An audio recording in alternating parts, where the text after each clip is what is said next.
Xin chào cộng đồng Macron, xin chào tất cả anh chị em. Và tối hôm nay thì chúng ta có một cái chương trình rất đặc biệt các anh chị. Hành tinh AX hay là chúng ta đang hướng tới đó là bất động sản ảo.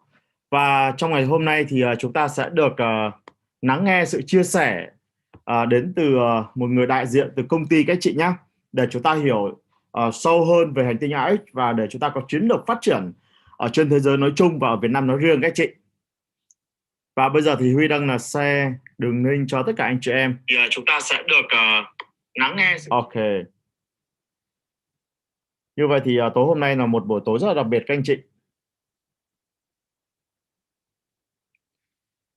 Và chúng ta chỉ còn khoảng 4 phút nữa các anh chị nhé. Và các anh chị em hãy share tất cả cái đường link này cho đến cái đội nhóm của mình đi các anh chị. Bởi đây là một trong những cái chương trình rất là đặc biệt. Wow, bây giờ đã được hơn 60 anh chị em rồi. Xin chào tất cả anh chị em. Và xin chào tất cả các cô, các chú và tất cả các anh chị em trong cộng đồng Macron.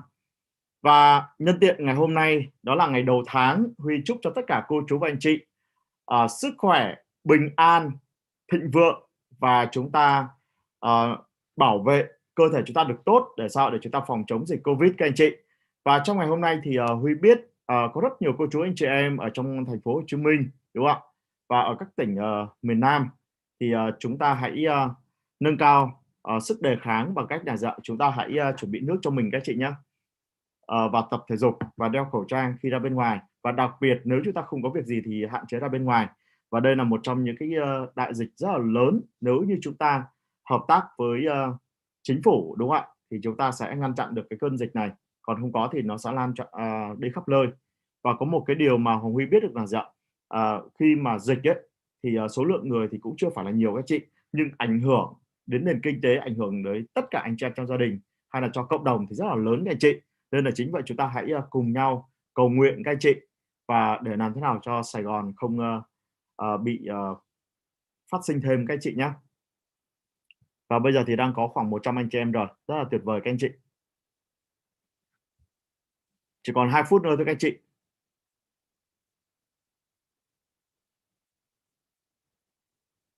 Và bây giờ thì Hoàng Huy sẽ chuyển hot cho bạn Huyền Trang. Tối ngày hôm nay thì chúng ta sẽ được đồng hành với bạn Huyền Trang, sẽ là người chuyển ngữ để giúp cho tất cả anh chị em cộng đồng Macron ở Việt Nam chúng ta sẽ nắm được thông tin về hành tinh AX để chúng ta chia sẻ cho tất cả những anh chị em trong cộng đồng và những người mới và người thân chúng ta.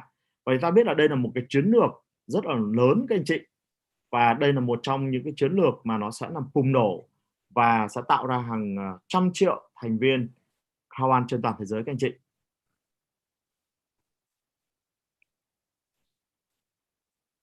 Huyền Trang xem màn hình cho em. Chuyển hot cho em rồi đúng không? Đây em Ok. share.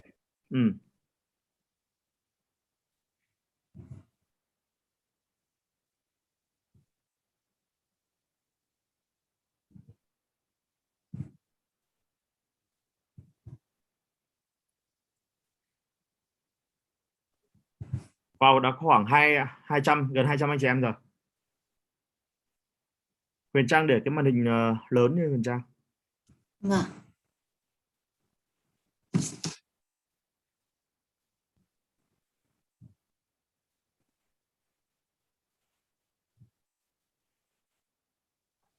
And welcome to this very, very exciting call. I am today joined by xin chào tất cả anh chị em, xin chào Việt Nam. CEO is Felix from Nibiru, who is also working with Planet IX, as Nibiru is the company behind. Xin chào tất cả các anh chị em trên toàn thế giới, xin chào cộng đồng. Và tôi rất là hân hạnh hôm nay được nói chuyện với tất cả các anh chị em về hành tinh X. Tôi là đại diện của công ty Prawan. Cũng như là hôm nay thì tôi sẽ nói về hành tinh X này, gói đa ví và rất là nhiều những cái tiện ích khác mà chúng ta có thể thấy là hôm nay một chương trình cực kỳ thú vị. Để cho tiếng của đại diện nhỏ xuống. Planet IX, and I must say that what I know about Planet IX from you already from our short conversation, very, very special person. He's the CEO, it's Felix from Nibiru, who is Và hôm nay chúng ta sẽ gặp đại diện CEO tên là Felix.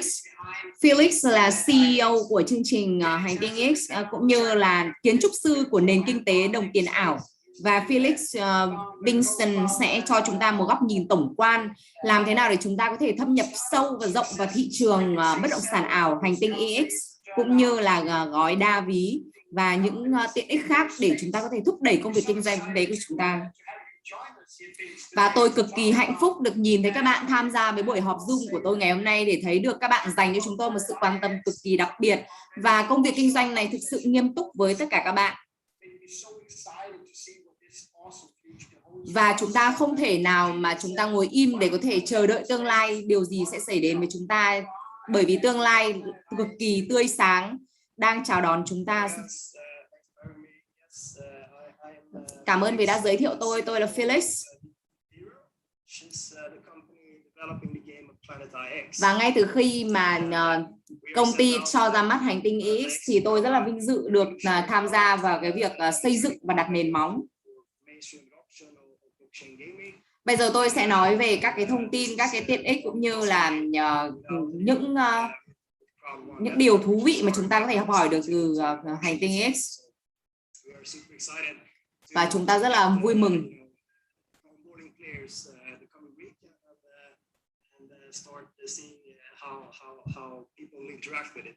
Và chúng ta có thể xem làm sao mà mọi người có thể tương tác cũng như là tiếp nhận cái gói dịch vụ này. Bây giờ chúng ta sẽ xem cái cơ chế để có thể chơi cái trò chơi này nó như thế nào. Và cái trò chơi này nó vận hành ra sao. Và nếu như có gì không hiểu thì hãy nhắn tin cho tôi nhé.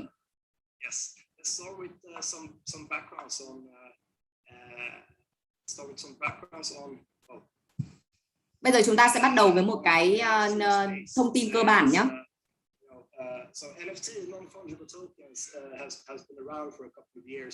Bây giờ trong vài năm gần đây thì chúng ta đã nhìn thấy cái đồng NFT đang phát triển rất là mạnh. Và nó có một cái sự thành công nhất định trên thị trường. Và trong một vài tháng trở lại đây thì công ty chúng ta cũng bắt đầu vận hành cái NFT này.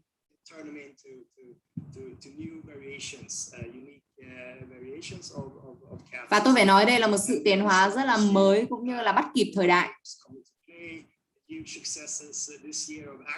Và nó quyết định cái sự thành công của chúng ta.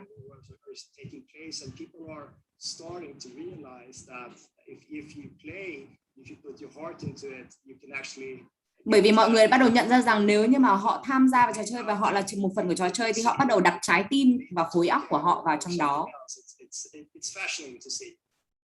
Và nó thật sự là truyền cảm hứng.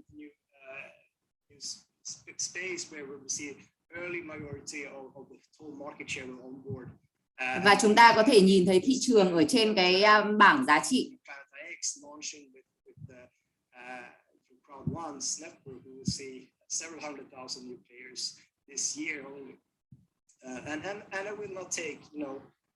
Và nhiều phần trăm là chúng ta sẽ đạt được các cái doanh thu rất là lớn khi mà chúng ta tham gia vào Hành Tinh EX.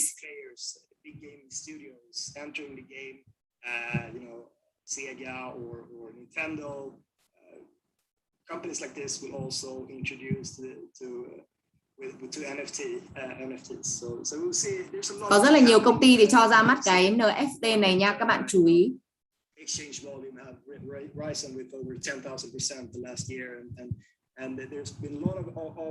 Và năm ngoái thì nó đã tăng trưởng từ 10%.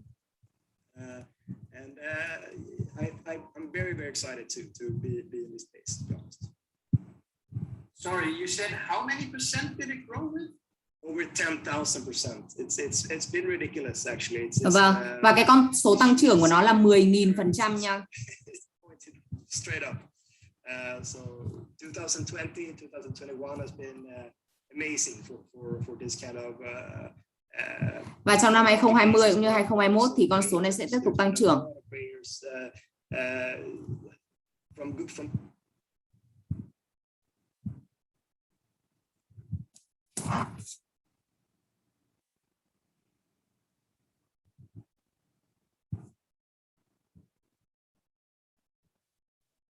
virtual world, which is a copy of our own world. Vâng, và đây là những cái phiên bản mà chúng ta đã học hỏi được, chúng ta đã đi tắt đón đầu được từ cái thị trường marketing trên thế giới.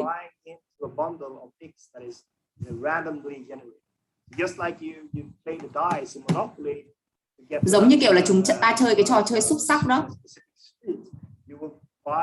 Thì trò chơi sẽ bắt đầu với các cái kết quả ngẫu nhiên.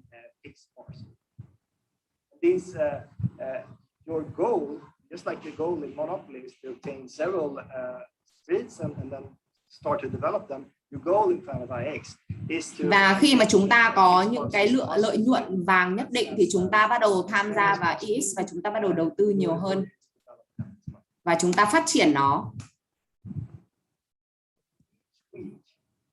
From the start of the 13th of July, or actually the first drop is the week after, but we launching the game on the 13th of July. Each week we will have a new drop zone. A drop zone is a geographical. Các bạn biết là bắt đầu từ ngày 13 tháng 7 khi mà trò chơi này ra mắt, hàng tuần chúng ta sẽ cho ra các cái gói drop zone.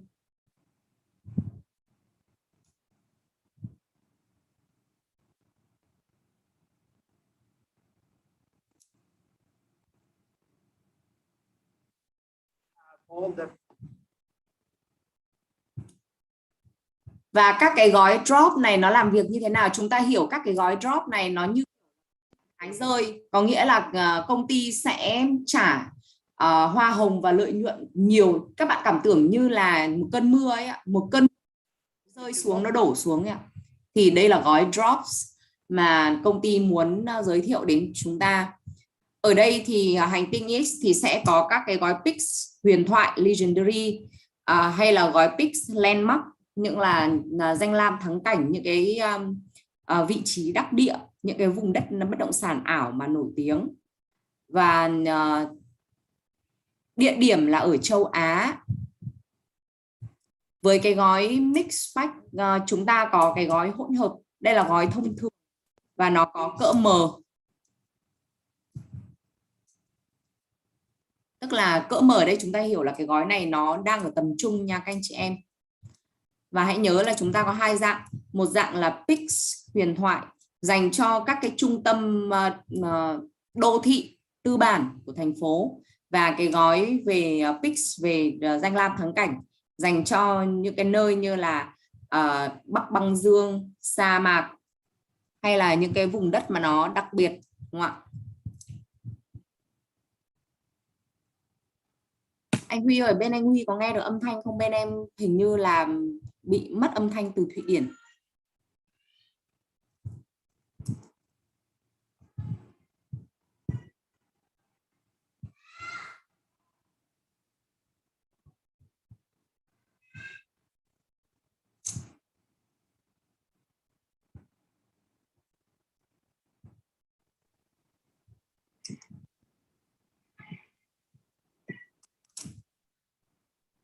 Bên này thì để anh sang bên này nhé.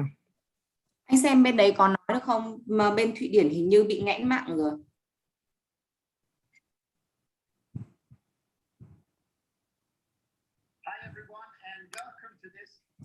Bên anh vẫn được à? Bên này nói được.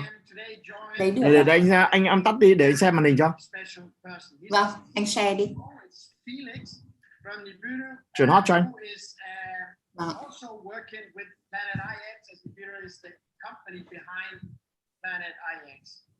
Felix has a renowned track record within the crypto and marketing space. He's been the founder, co-founder of multiple startup successes. I can say several of those outside that kind of area. So in the coming 8 weeks, we will have 8 kind of drop zones ready to launch. In the post beta, when we post beta, we will open up for more narrowed down, more specific factors. That could be drop zones that are. Đây là đang nói lại cái nội dung vừa nãy đấy. Ok. Có thể là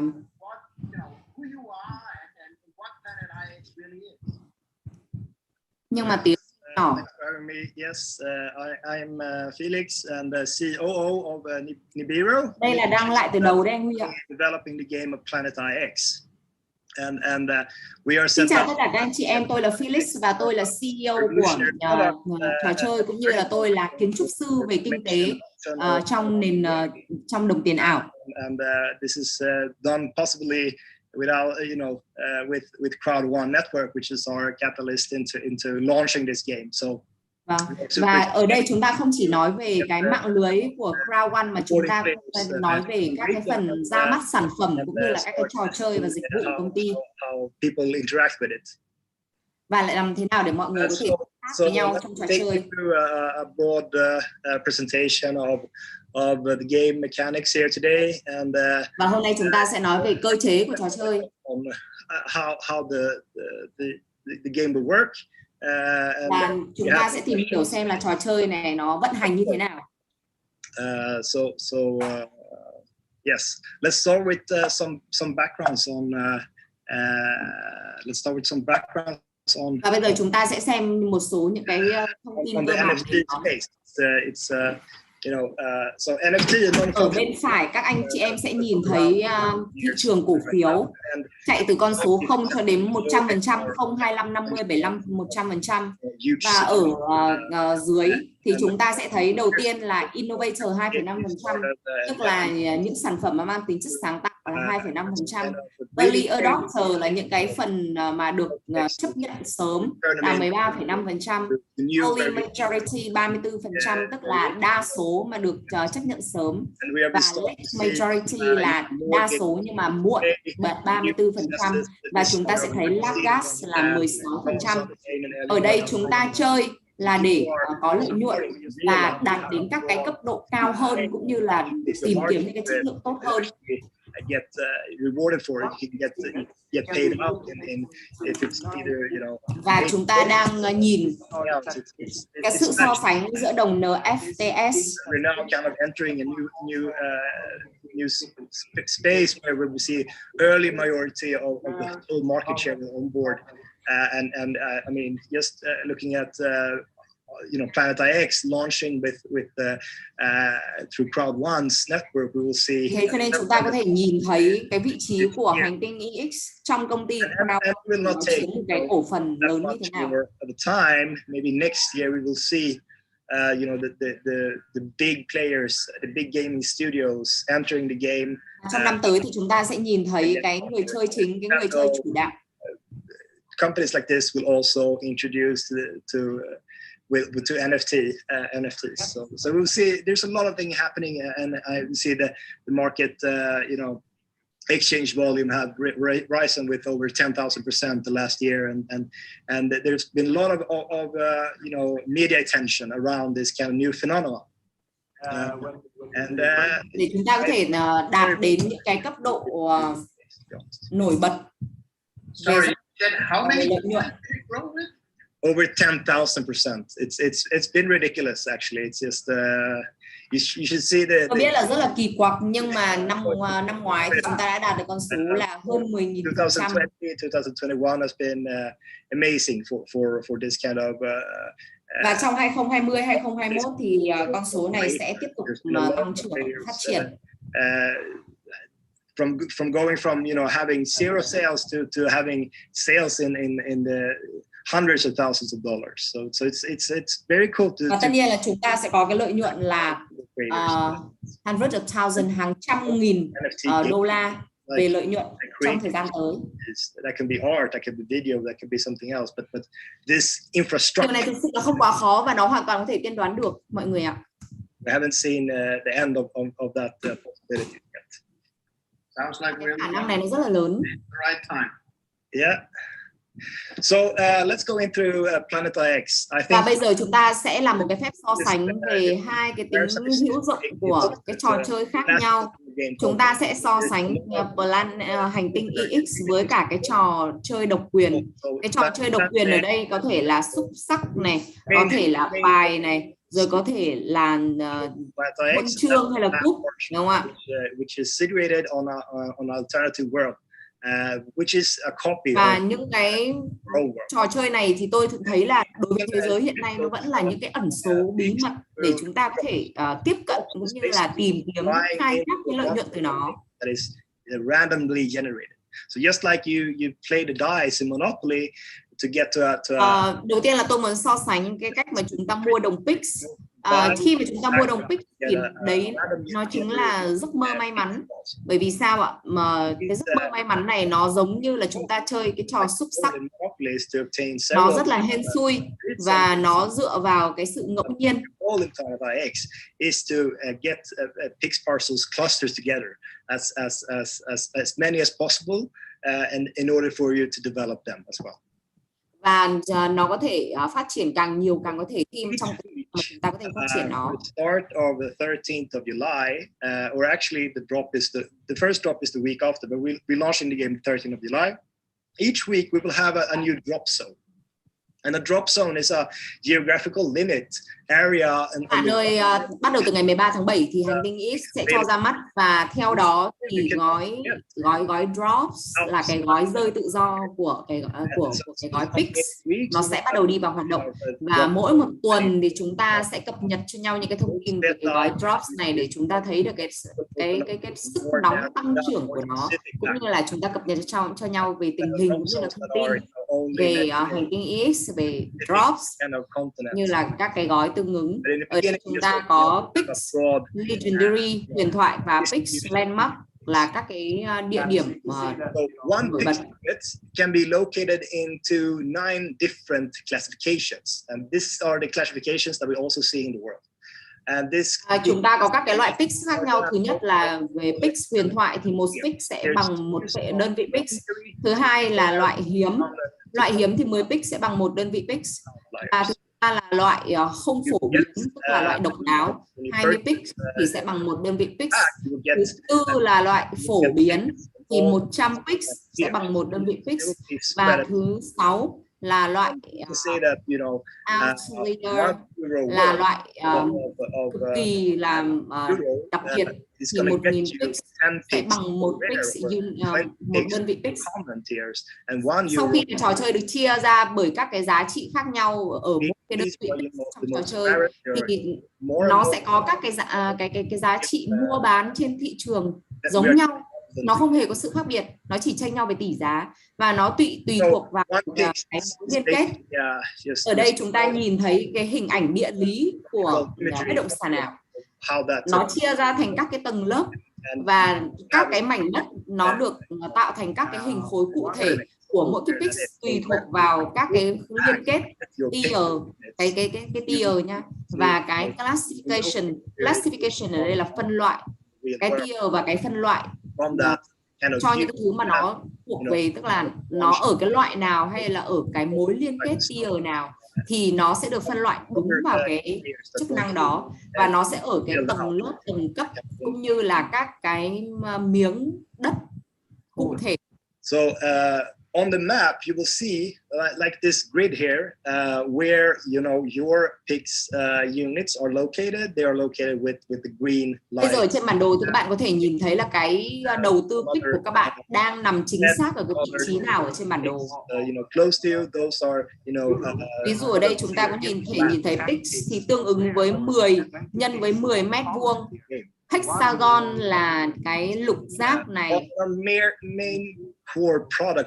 Và cái kinh nghiệm của sản phẩm chủ yếu thứ nhất là trên thị trường thì nó liên quan đến việc trao đổi tỷ giá của đồng Pix.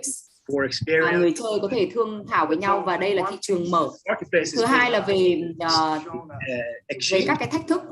Thách thức thì chúng ta vẫn có những cái thách thức hàng ngày về lợi nhuận cũng như là hàng tuần. Chúng ta có thể cạnh tranh nhau và chúng ta có thể chọn cho mình những cái gói tốt nhất, những vị trí tốt nhất mà người khác không thể nào mà truy cập được vào. Chỉ có chúng ta có thể sở hữu được nó thôi. Thứ ba là những cái trường hợp đặc biệt. Những cái trường hợp đặc biệt này sẽ cho phép chúng ta lựa chọn các cái gói các đồng pitch, và những cái trường hợp này có thể giúp chúng ta nhắm ngay vào những cái mục tiêu tốt để chúng ta có thể đầu tư ở những cái vị trí nào mà chúng ta có thể tạo được nhiều lợi nhuận nhất để xây dựng cái bộ sưu tập NFT Pix. If that is only to own different picks and different contents, that could be one of other players that wants to yes. So they are, as you know, there are two kinds. Ở đây chúng ta nhìn thấy cái NFT của cái vùng đất hoàng gia. Có nghĩa là chúng ta sở hữu, khi mà chúng ta sở hữu cái NFT, you cannot trade your way through. This is, this is only possible to obtain through different raffles and different sales. The NFT is basically over 800 different cultural sightings or landmarks in the world that we have already put in place. Và chúng ta biết là các cái vùng đất mà đang sở hữu nó có giá trị triệu đô hay là nghìn đô hay là 100.000 đô, thì tất nhiên là khi mà chúng ta sở hữu các cái pix tương ứng thì chúng ta sẽ có những cái nguồn lợi nhuận. Đây tôi cho các bạn nhìn thấy cái giao dịch mà được làm ở một cái vùng mà xung quanh nó là NFT và được giao dịch bởi các cái lợi nhuận của người nắm giữ cái NFT này. Costs of doing transactions. And if you chúng ta nhìn thấy cái giá trị của cái việc thương thảo mua bán chuyển đổi, 50% of the transactions fee of all the picks being. Và khi mà chúng ta giao dịch thì chúng ta sẽ có khoảng 50% cái đồng pix để giao dịch. So this is trong cái đồng ý của chúng ta. Enable for getting some rewards by owning NFTs. Và tất nhiên là chúng ta có thể có được cái rewards, tức là cái đồng trả thưởng hàng tuần trước đây.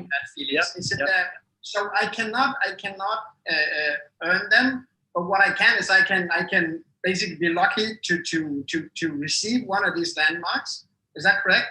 Yeah, so yeah, exactly. So the landmark NFTs is not, you cannot play to earn them. We will have two different NFTs, and the second one is more play to earn. But the landmark NFTs are. Như là chúng ta cũng có thể chơi để có thể kiếm được cái nguồn lợi nhuận này, nhưng mà bên cạnh việc đó thì chúng ta có thể thực hiện các cái công cụ mua bán để chúng ta có thể sở hữu. Higher probability, of course, of getting these because you have to join specific drops, but you cannot. Và tất nhiên là chúng ta phải tham gia vào cái gói drops. So by joining the most drops and by having the most picks, the likelihood of me receiving one drop. Khi chúng ta tham gia vào drop thì chúng ta sẽ có nhiều picks và chúng ta sẽ có nhiều cơ hội.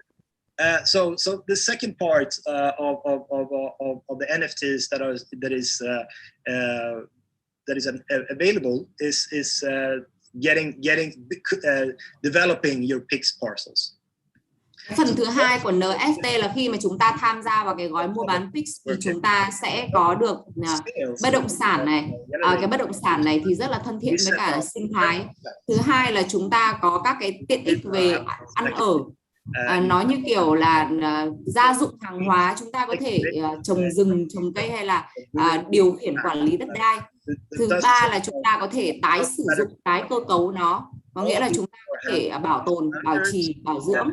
Thứ tư là chúng ta có thể vận dụng sự sáng tạo như là công nghệ thông tin để chúng ta có thể vận hành những thứ mà chúng ta có vào các cái thực tế, ví dụ như là chúng ta mua rừng thì chúng ta có thể trồng trọt chăn nuôi trên đó và chúng ta có thể phát triển công nghệ và thỏa sức sáng tạo ở trên vùng đất đấy.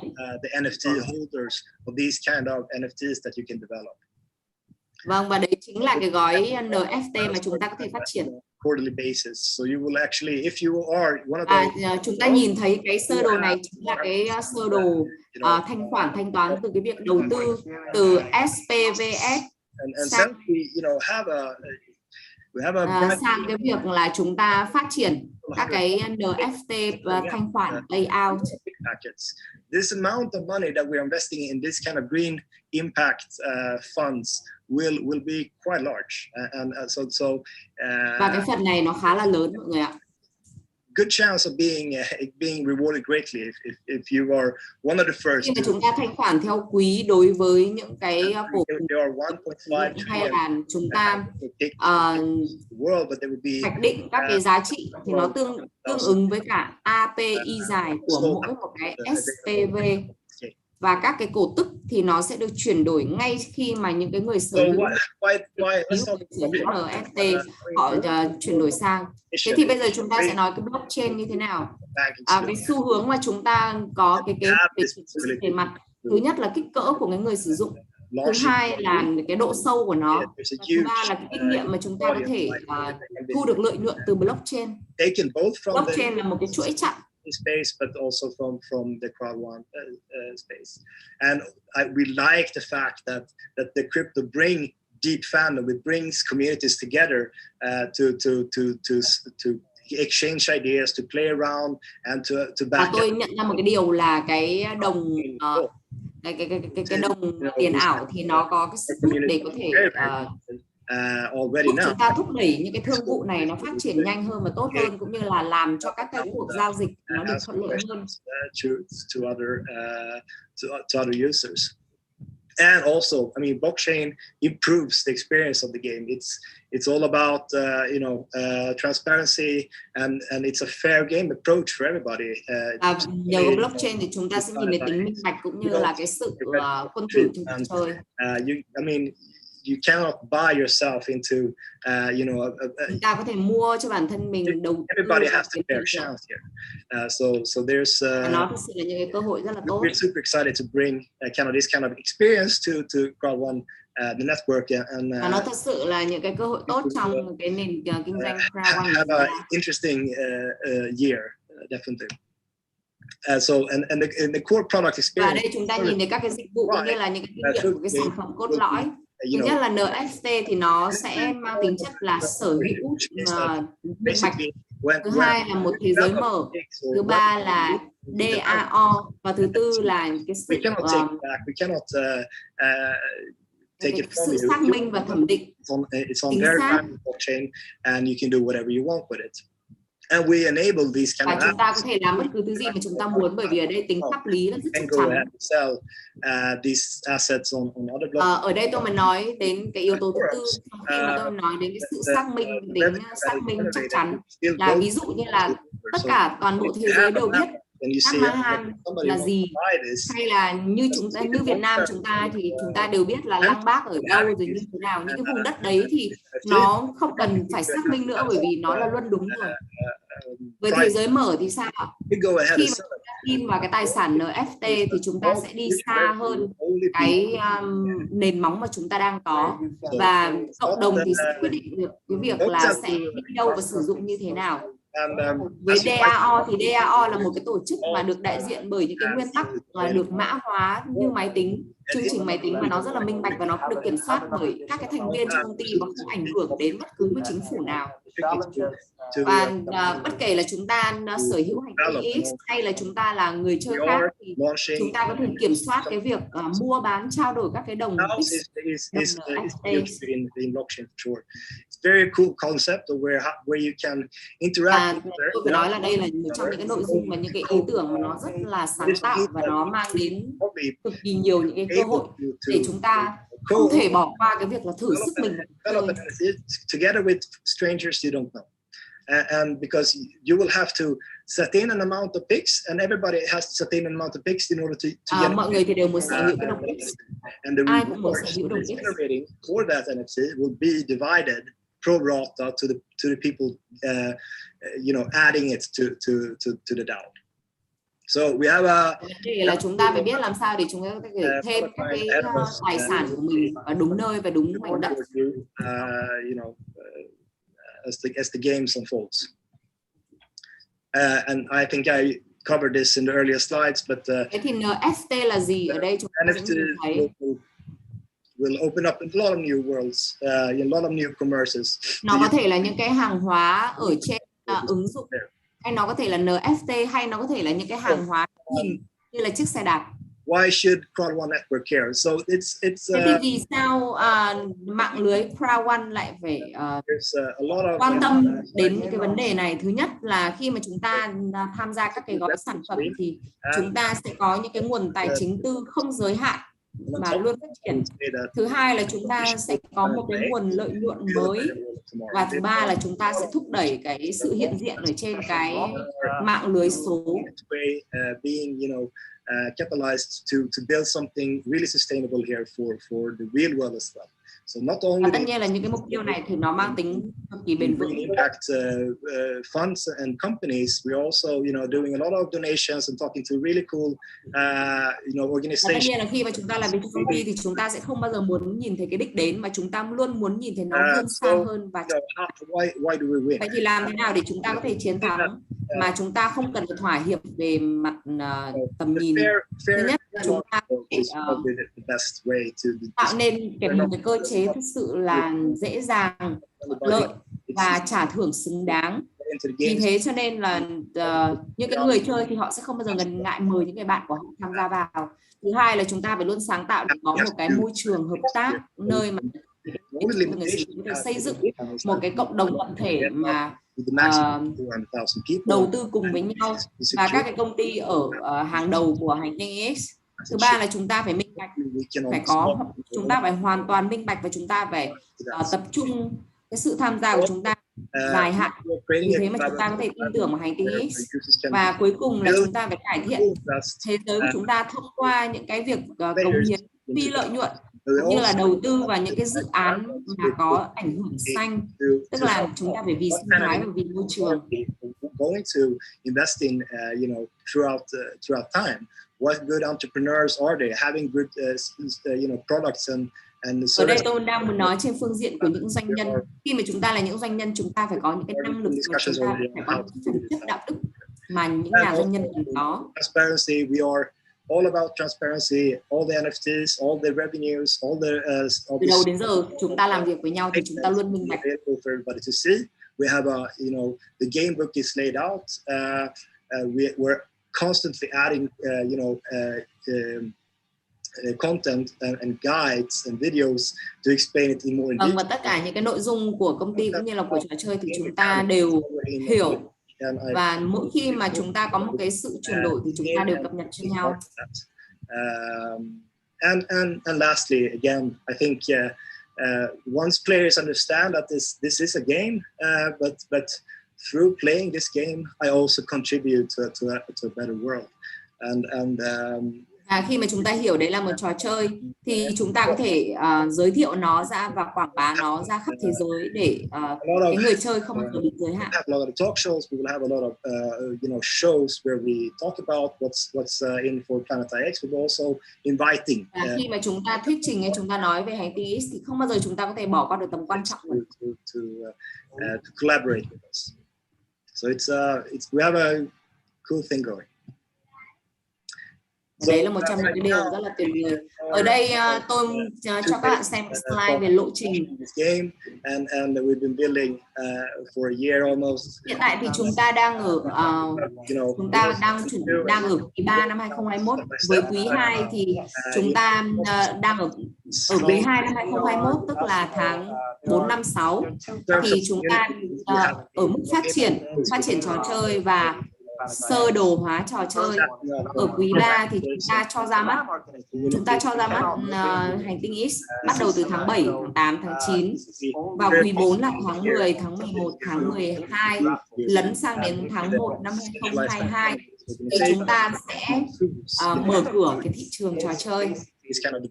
Về cộng đồng thì ở quý 2 năm 2021 thì chúng ta sẽ đặt các cái sách cũng như là huấn luyện. Vào quý 4 thì chúng ta sẽ cho ra mắt chương trình, và vào quý 1 năm 2021 thì chúng ta sẽ giới thiệu về cái công cụ DAO mà tôi vừa giới thiệu với các bạn. Về NFT thì chúng ta sẽ cho ra mắt cái landmark, tức là cái danh lam thắng cảnh NFT vào quý 3 năm 2021, và vào quý 4 thì chúng ta sẽ tập trung vào các số. Quý 1 năm 2022 thì chúng ta sẽ kiểm soát NFT. Về DeFi thì chúng ta sẽ có đồng token của Pix will be. But phân phối vào quý 4 năm 2021 và sang quý 1 năm 2022 thì chúng ta sẽ cho ra những cái giải pháp về ngân hàng. Như vậy là các bạn nhìn thấy cái lộ trình của chúng ta rất là rõ ràng. Và chúng ta hiện tại đang ở quý 2 năm 2020, đang ở quý 3 năm 2021, nhưng mà chúng ta đang tính đến quý 1 năm 2022. There's not space enough in a roadmap. There will be a lot of surprises and releases going on the coming year. Và tất nhiên là trong nhiều năm tới thì dự án của chúng ta vẫn tiếp tục sẽ được hoàn thiện. Ở đây chúng ta nhìn thấy cái lộ trình dòng chảy dành cho những cái người sử dụng và những cái người đang là thành viên của Ground One. Đầu tiên là cái nền móng của Ground One. Nền móng những cái người sử dụng Ground One có thể mua các cái voucher khuyến mãi cho euro. Sau đó người chơi có thể sử dụng cái voucher này trực tiếp qua email. Website and log in with a new account. Và với cái platform của Hành Tinh X thì chúng ta có thể truy cập qua app của Hành Tinh X. Sau đó chúng ta mua các cái gói Pix Drops và chúng ta tái khẳng định, tức là chúng ta khẳng định cái voucher khuyến mãi này, các cái mã voucher ở trong cái euro. Và sau 3 bước này thì chúng ta đã có thể chơi trò chơi. So yes, that's a short overview on how the game works, and I'm super excited. Đấy là một trong những cái giới thiệu rất là khái quát về cái việc là trò chơi được vận hành và chơi như thế nào. Cảm ơn các bạn đã tham gia với buổi tối của chúng tôi ngày hôm nay.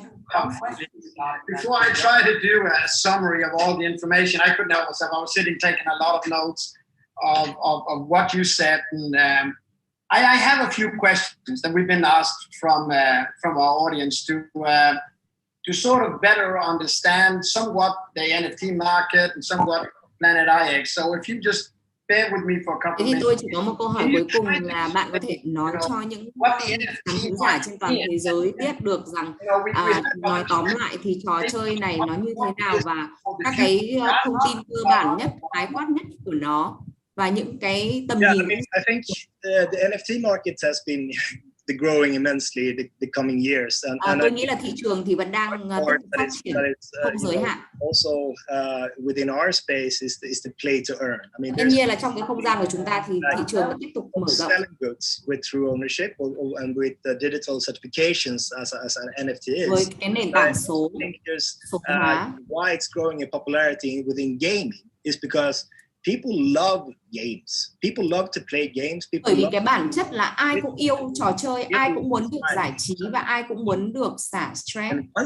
Nên là khi mà chúng ta cho ra mắt một cái trò chơi thì tất cả mọi người đều muốn lao vào để thử sức mình với trò chơi. Đấy đã là một cái sức hút tự nhiên của trò chơi rồi. All of a sudden, people and the gamers, they not only know. Và tất cả những mọi người đều là các cái game thủ trong trò chơi này. I think that's the most powerful bridge we will see between blockchain and gaming is that they will combine. Và đấy là cái sức mạnh lớn nhất mà chúng ta muốn đạt đến khi mà chúng ta nói đến blockchain và Hành Tinh X. Rewarding them with special tokens or other incentives. Với các cái đồng token đặc biệt. It's used on open blockchain infrastructure which can be được sử dụng trong cái cơ cấu blockchain đặc biệt. So I think that's the most important and và đấy là cái điều quan trọng nhất thing about this space. Awesome. So how is Planet IX, or rather, why is Planet IX, going to be powerful? How are we gonna win in this space?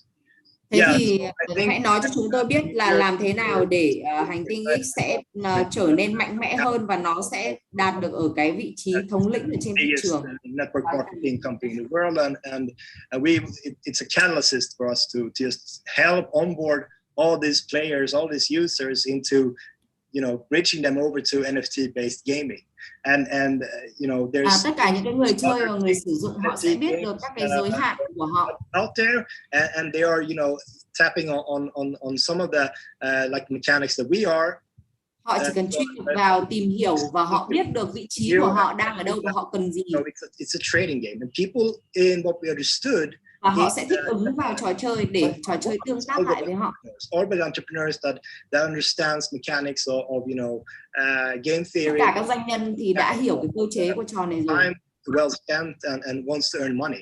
So I think it's a combination of our robust game and the superpower of crowd one's depth. Tôi nghĩ đây là một cái sức mạnh tổng hợp và một cái sự kết nối crowd one cũng như what's the best strategic tip for someone who is new to Planet IX? Thế thì đối với những người mới chơi thì tôi nghĩ thì sao, anh nghĩ sao? Like in all games, it's about knowledge. It's about understanding. So họ cần phải có kiến thức và họ cần phải hiểu về trò chơi mới chơi được, đúng không ạ? Early, participate in the community. Và nếu như họ không biết trước thì họ có bất lợi gì không? Buy the pack drops because it's và đối với cái gói drops mới thì sao? Like lúng túng cho họ không? First Bitcoin, you don't really know. Nó giống như là lúc mà Bitcoin mới cho ra mắt thị trường. Then you understand, oh fuck, this is something is valuable and I can trade it, and một số người có thể hiểu ngay là cái này nó rất là giá trị và nó có thể cơ hội được. In the beginning is more or less like một số người sẽ nhìn thấy nó là cái cơ hội trong cuộc đời họ. When you're inside, when you one foot in và khi mà chúng ta có cái nhìn thấu đáo về bản chất của vấn đề, get ready to participate, get ready to don't understand.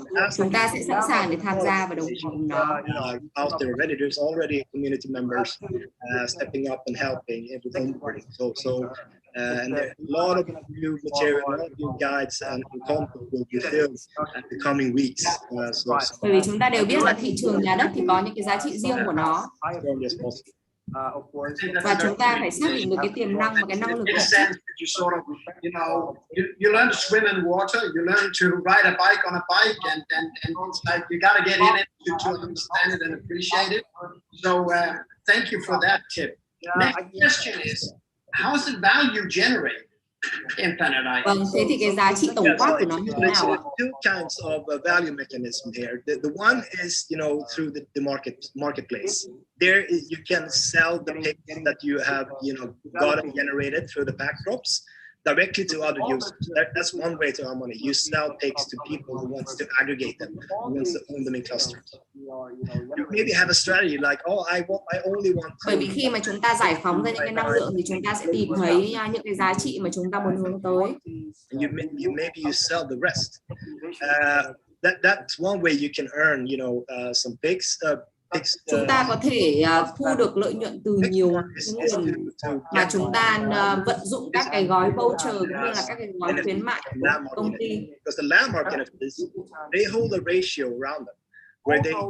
Bởi vì khi mà chúng ta chơi thì chúng ta nắm chắc trong tay những cái tỷ lệ bao nhiêu phần trăm ở những cái nội dung nào. The most valuable NFTs will get 50% of the transaction fees directly to the wallet.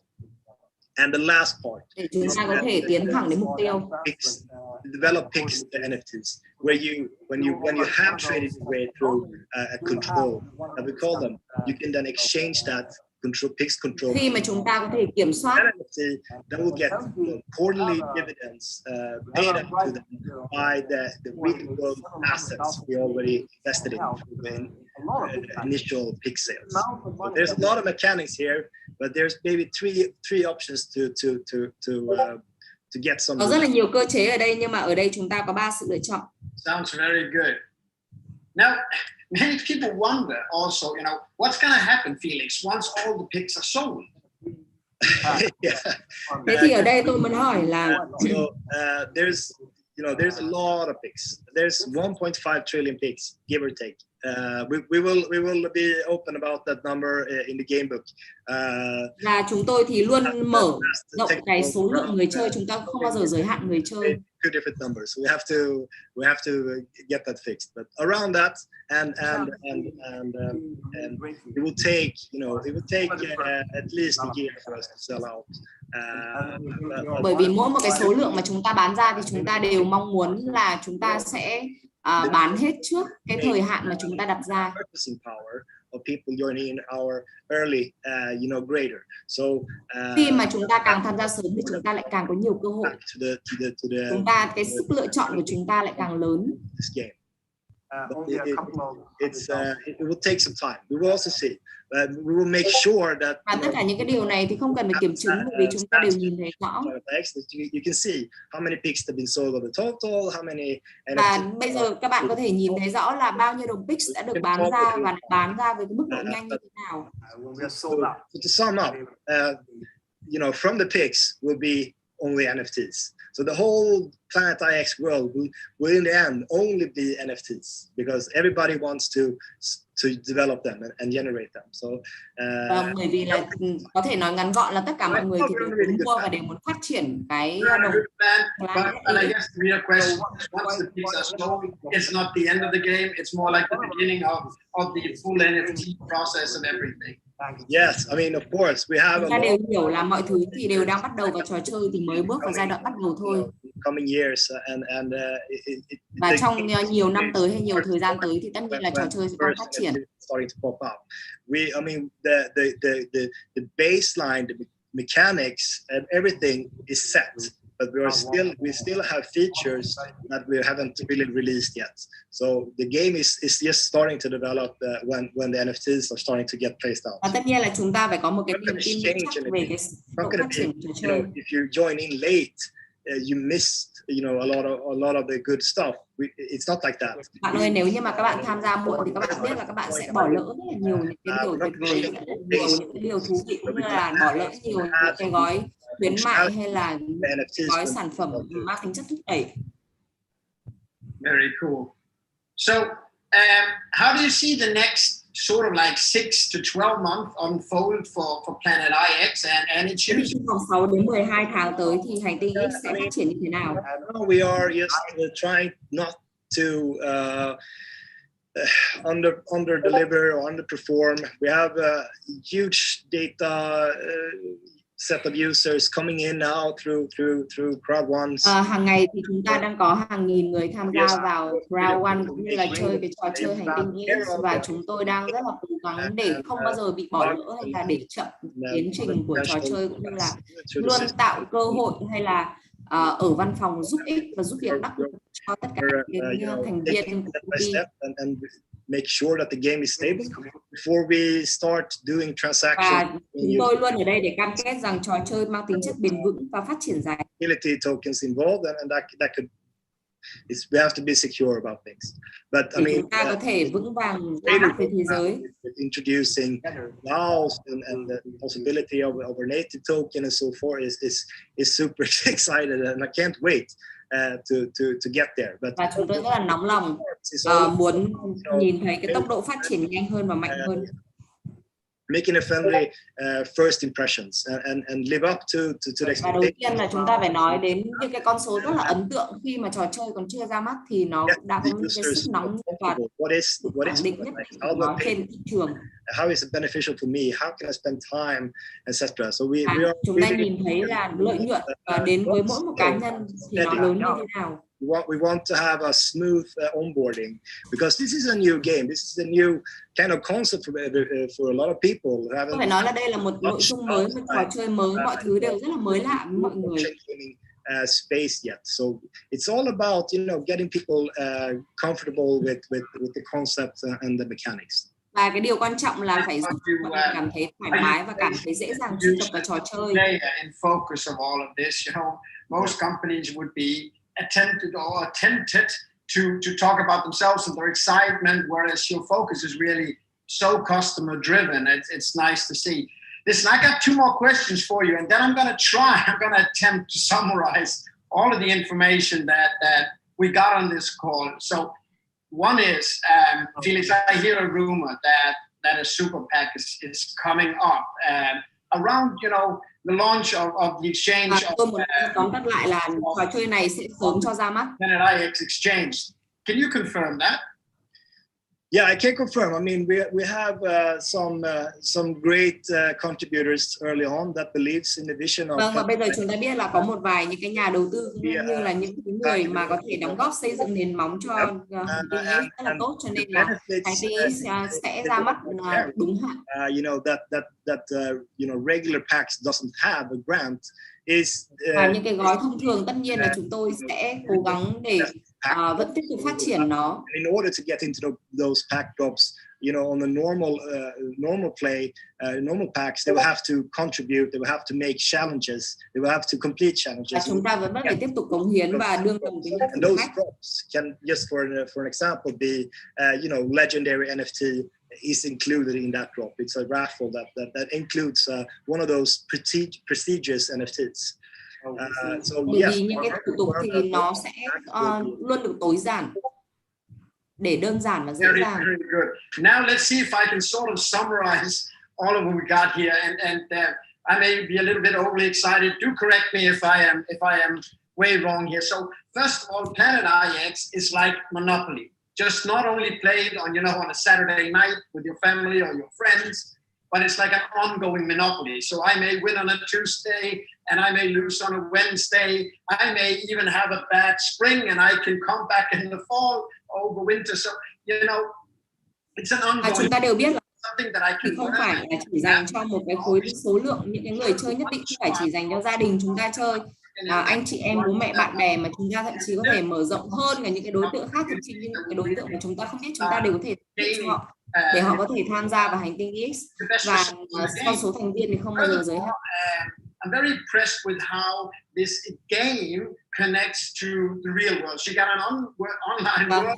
Và cái điều quan trọng thứ hai là chúng ta có thể kết nối một trò chơi ảo với thế giới thật. Giữa sự ảo và sự thật thì luôn có một sợi dây kết nối hữu hình với nhau, và chúng ta thấy được cái sự tương tác, cái sự liên kết và cái sự kết nối giữa hai thế giới.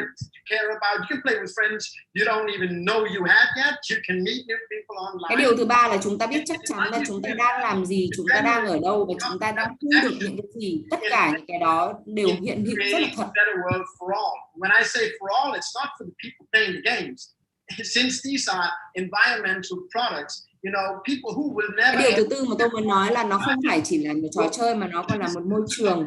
Nó là một môi trường sinh thái, một môi trường xanh và một môi trường để chúng ta có thể tương tác và chúng ta nhìn thấy cái sự phát triển bền vững. And doing good, and playing and having fun, then doing good, creating a profit from that will then tie back in to me still doing what I love to do, and that is play and trade with friends. I think that's a really, really awesome approach. And as I see this developing, you know. Và tiếp theo là chúng ta nhìn thấy cái tiềm năng phát triển của nó, bởi vì đây là một trong những cái dự án mà nó thì tiềm năng, nên là trong tương lai thì chắc chắn là nó sẽ tạo ra cái sức hút và sự phát triển. And there's only one Mona Lisa, so it costs whatever somebody wants to pay to get that. Now the Mona Lisa has a bragging right. Khi mà mọi người đầu tư thì mọi người muốn thu lại được bao nhiêu, những cái điều đó mọi người đều có thể tính toán được. This generates its income maybe through people seeing in the Louvre. Chúng ta có thể tính toán được là chúng ta có thể sản sinh ra được bao nhiêu lợi nhuận. Now what I really như là cái nguồn xoay vòng tiền tệ và cái sự xoay vòng vốn.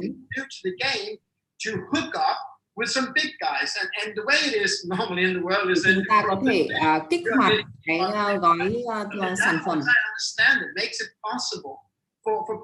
và làm cho nó được hiện thực hóa trong thực tế.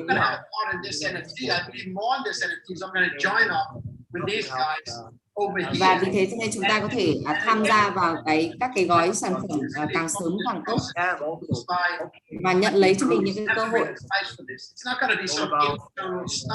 Since this is an NFT prepared for the open market, you will get a global evaluation on this. So you will not just have. Bởi vì đây là một trong những trò chơi mang tính toàn cầu. What it is, you will really have a global aspect on it. When I saw your roadmap, I see a lot of stuff going on right now and launching, and some of these things you're launching. Bởi vì ở đây khi mà chúng tôi nhìn thấy cái tốc độ phát triển của trò chơi thì chúng tôi thấy nó chưa bao giờ dừng lại cả, nó chưa bao giờ đứng chững mà nó luôn chuyển động và luôn được kích hoạt. You have a tiến clear lên. plan for the future, you know, in launching functions, in launching opportunities, in launching packages. You keep it exciting and relevant for new people to come and join in.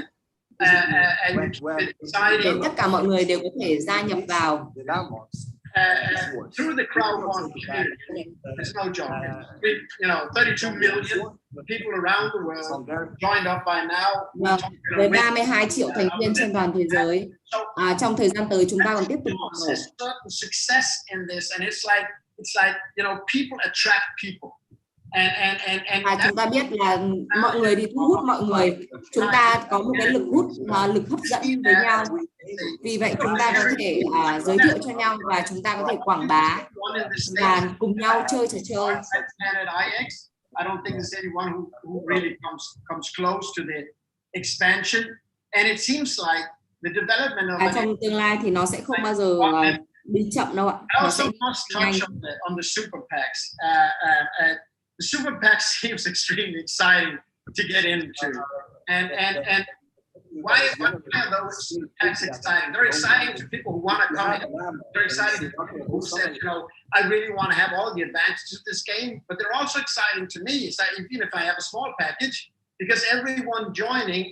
Bởi vì chúng ta biết là khi mà chúng ta có nhiều picks, như là tôi chẳng hạn, tôi đang sở hữu cho mình một số lượng pick và tôi cảm thấy rất là thú vị, rất là hào hứng. Have I understood it somehow correct? No, I think your summary is spot on. I mean, we're super excited to get the possibility to launch with the Crowd One's network, and I think. Vâng, và cảm ơn anh rất là nhiều. Chúng tôi thì cũng rất là hào hứng được trong thời gian tới thì sẽ cho ra mắt hành tinh EX ở trong công ty Crowd One. Well, so I think there will be no restraints in how big this game can be. Và chúng ta không thể nào mà đo đếm được cái tốc độ phát triển của trò chơi trong thời gian tới. And I believe also what you said is anything, you know, that's worth doing is worth waiting for. So as we wait with excitement, we got to focus on what we can do over the coming month, and we are all really looking forward to the beta launch on. Tôi tin tưởng là nếu như mà chúng ta tập trung vào làm một cái điều gì đó và chúng ta dồn hết năng lực cũng như sức mạnh và tình yêu thương trí óc của mình, thì chắc chắn là trong tương lai chúng ta sẽ thúc đẩy được nó phát triển.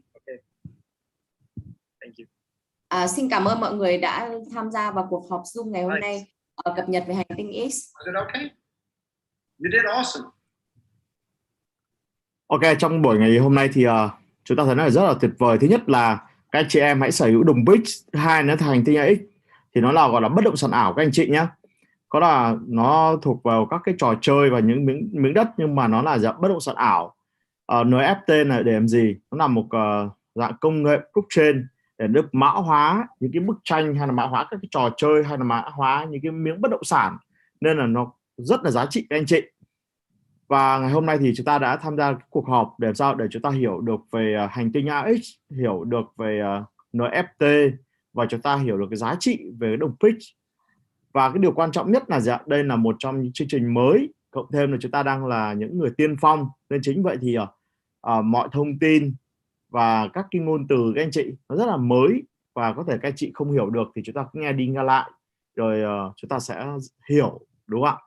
Và chúng ta sẽ trải nghiệm trong thời gian tới thì chúng ta sẽ hiểu hơn.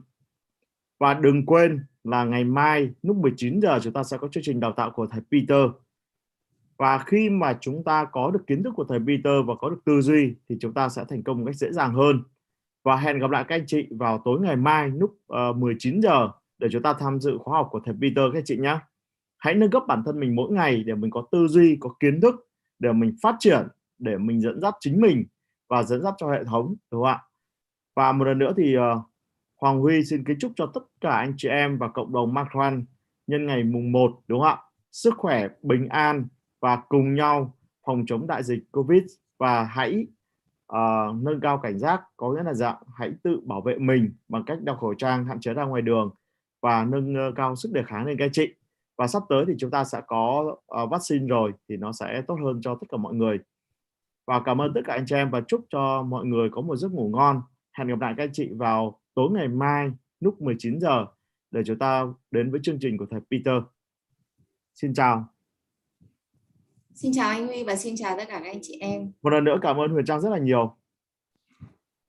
Cảm ơn anh Huy và cảm ơn mọi người đã lắng nghe.